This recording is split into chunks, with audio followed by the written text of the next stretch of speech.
us to get back to the program with your very favorite segment, the question and answer portion. So, Sir Adrian, are you back? Are you ready for this conversation? Yes, I am.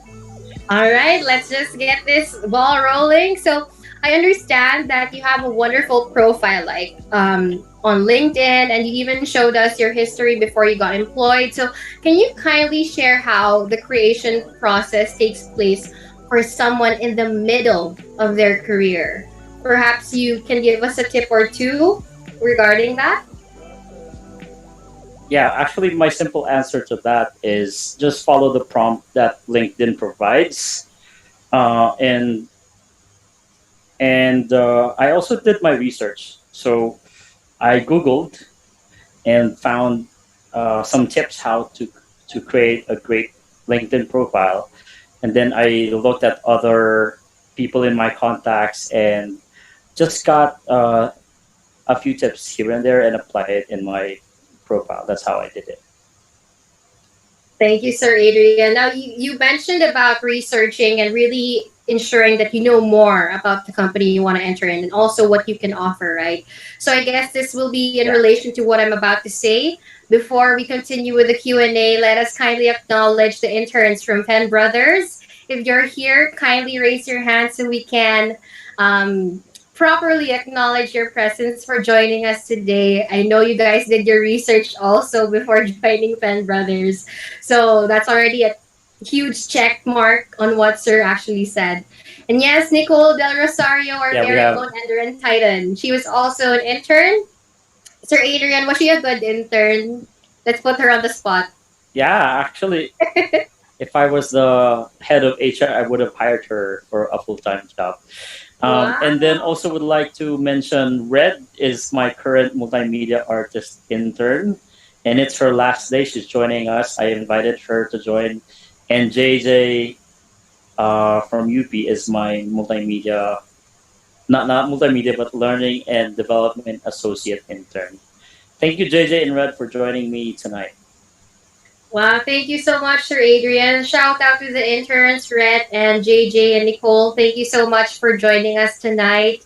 It is such an honor, and we hope to learn more from you also, perhaps through this question and answer forum. Sir Adrian, right? Maybe we can answer a few questions if it's in relation to the intern's perspective. So Sure. let's just proceed. I guess you answered about researching, making it comprehensive. So given that you have gone through a lot of experiences in the past before you reach the position where you are now, as a professional in your respective field, how do you know which skills to improve on? Because of course, you're gonna have to keep evolving and improving, right? Right. Yeah. That's a really good question. If you guys have access to the job description or the job ad that for example, if you're already in the company and your company is posting ads here and there for a position that you want to get promoted in, for example, look at the job descriptions and the competencies that they are looking for and target to have those skill set.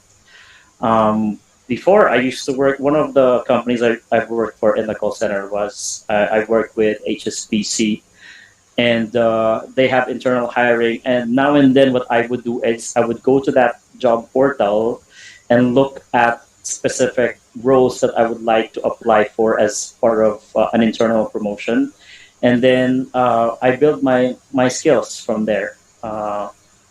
It's good to also. That's why it's very good to have professional networking in the company, because people would tend to help you if they like you, and you would be able to find out more information about the skills that you need to build in order to get to that level. You know, sir, it's interesting how you actually formed your answer because if you condense them all into one word, I think it's all about being proactive, right? If you know that you need to Hmm. improve yourself on something, you're going to have to take the necessary steps for it. So I That's think right. that's something we should all practice, especially now it's a little competitive during the pandemic. Everyone's trying to climb up the corporate ladder as quick as they could, as efficient as they could. So, with that, I just want to ask, I think this is relevant to everyone. What have you noticed with like the Gen Z applicants or employees nowadays about etiquette, Mhm. their application, their work ethic? Any insights regarding that, sir? Sure. Before I answer your question, I just want to mention this because it's one of the things that college students forget while they're in the university or while at school. Remember, guys, that your professional networking does not begin when you're already in the workplace. It begins while you guys are in school.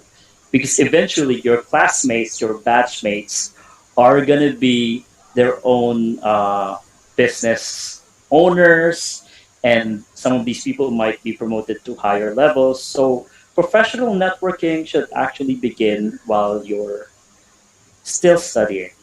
All right. So these are my observations, and some of these are personal experiences with Gen Zs. As an applicant, Gen Zs are more likely to apply if the employer is actively managing its employer brand. For example, we at Penn Borders look up to Canva for their amazing employer branding. You guys look up their Facebook page. Really impressive. So that's one thing that actually triggers the Gen Zs to apply if they feel like, oh, looks like this is a really good company, and the companies are promoting their employer brand well in social media. Gen Zs are also more pragmatic in terms of planning and preparing for the future. I guess because you guys were born in an era where you have access to free information, unlike in my generation when there was no internet yet. There was a time when it's like dial up internet. That's why you guys, Gen Zs, are more intentional in terms of planning and preparing for the future. And because you guys are digital natives, it's easy for you to research for ways how to work efficiently and how to become more competitive in the workplace. And I can really feel it in Penn Brothers. You know, our average age in the company is 28 to 30s and something. And that means we have a number of Gen Zs as well in our midst. And since many Gen Zs are gamers, the way you guys deal with rewards and recognition is sort of gamified. That means that you guys want credit and reward for your work. That's why, and it's also, this is a common thing for Gen Zs as well. It's very rare for uh, and and I'm not saying this to badmouth Gen Zs, okay? But I guess times have changed. You know, there was a time in the past when for employers, it's big deal. Years of loyalty. But nowadays, Gen Zs, because there are so many options, have a tendency to move from one job to another, and that's why the responsibility of the employers nowadays is to make sure that the Gen Z employees are rewarded for their hard work and that there's proper recognition, or else they will be won over by another employer that does that. And then Gen Zs could also be creative in the way they communicate, given that the variety of messaging apps we have these days. And finally, Gen Zs are loyal employees to employers that will also show them the same loyalty and will give them the room to grow and improve. And I'm excited actually that I am in this room. I'm able to contribute somehow to your guys' professional growth. I hope that answers your question.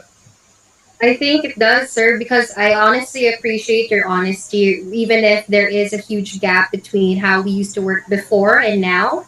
It's because change is Yeah. definitely inevitable.